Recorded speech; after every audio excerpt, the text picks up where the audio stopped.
First contact with aliens was peaceful, too peaceful. They admired our art, our music, even our food. But then the alien princess asked a single question: how do humans survive? What followed changed everything. First contact with the Zelari happened on a Wednesday. I remember because I had been eating the blandest lunch of my life, a recycled protein bar and lukewarm coffee, when the alert came through: unidentified vessel, entering orbit. For months, humanity had scanned deep space, half expecting warships or world-ending beams. But what arrived was something far different. The Zelari ship was beautiful, crystalline, like a floating cathedral, humming with light. They didn't come with weapons raised or threats of conquest. They came with greetings. And for the first few weeks, things were easy. Too easy. Their ambassadors glided into our chambers, tall figures draped in shimmering fabrics, voices resonant and calm. They praised our art, our languages, our music. They laughed when they heard jazz for the first time, mesmerized by its chaos. They tasted our food, politely choking down hot peppers before admitting their tongues weren't built for such torture. For the first time, humanity dared to believe in a future that wasn't dominated by fear. Peace, perhaps even friendship. Then, on the 22nd day, came the question. It was Princess Vera herself who asked for it, in the middle of a quiet gathering. She leaned forward, her violet eyes glittering like amethysts. "Tell us," she said, "how do humans survive? Your bodies are fragile, your lifespan's short. You lack claws, venom, and natural armor. You are slow compared to predators, weak compared to rivals. What allows you to endure, when logic says you should have perished long ago?" The chamber fell silent. Every Zelari noble leaned in, eager. It wasn't meant as an insult, just curiosity. But the weight of it pressed down on me all the same. I was the one chosen to answer. Lucky me. I cleared my throat. We survive, I began carefully, because we adapt. Where claws fail, we build tools. Where speed fails, we set traps. Where weakness lingers, we cooperate. Humans endure by turning limits into strengths. Polite smiles.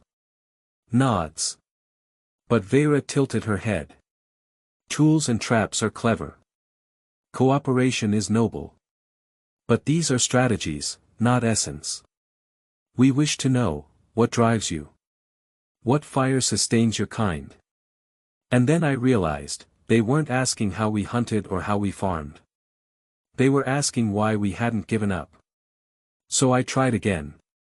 We survive because we love. Because we refuse to let go of each other. Parents starve so their children can eat. Strangers risk their lives for those they've never met. Love is illogical, but it keeps us going. The Zelari court stirred. Whispers fluttered like moth wings. Some nobles scoffed, others frowned. One elder rose, his crystalline robes gleaming. Love? Sentiment cannot stave off extinction. We ask for science, and you offer poetry. The princess remained quiet, but her gaze sharpened. They pressed harder. A scholar hissed, "But your planet burns. Your wars consume millions. Your species flirts with destruction again and again. How do you not vanish into your own chaos?" I took a breath. Because every time we fall, we get back up. The world freezes, we invent fire. The plague spreads, we find cures. Bombs fall, but survivors rebuild from ashes. We are fragile, yes, but we refuse to stay broken. The chamber grew tense. The nobles muttered among themselves, some shaking their heads, others staring at me as if I had spoken heresy. Princess Vera finally rose from her throne. The chamber silenced instantly. She studied me for a long moment before speaking. "You claim your survival is born not from strength, but from stubbornness. From refusal?" "Yes," I said firmly. Her lips curved, though not into a smile. "That is madness." "Maybe," I said. But it works. Laughter erupted from the nobles, harsh and echoing. But beneath it, I caught something else, unease.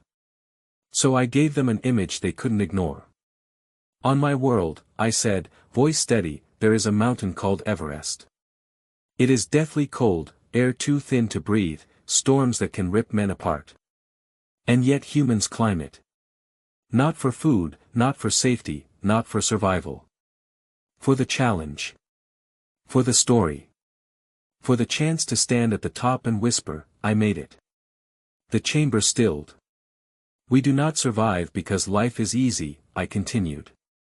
We survive because it is hard, and we choose to face it anyway. Princess Vera's gaze softened, if only slightly. She lowered her head in thought, violet hair shimmering. You climb death, for no reason but pride, she murmured. For no reason but to prove we can, I replied. That is who we are. We are the species that says no to extinction. No to surrender. No to silence. The universe tries to kill us, and we laugh and say, not today. A hush fell so deep I could hear my own pulse. Finally, the princess straightened, her regal mask returning. She raised one hand to silence the court. Humans, she said, are fragile. Illogical. Reckless beyond comprehension. Yet. Her eyes locked with mine, and in them I saw something new, respect. Perhaps that is why you endure. The chamber erupted, not with laughter this time, but with debate, furious and passionate. Some are still mocked.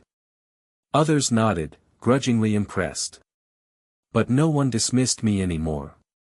Later, as I left the crystalline palace and looked up at the alien stars, I couldn't help but smile. First contact had been peaceful.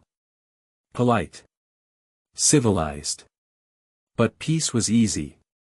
It wasn't until they asked how we survived that they finally began to understand us. And maybe, just maybe, they started to realize why humanity, against all odds, was still here.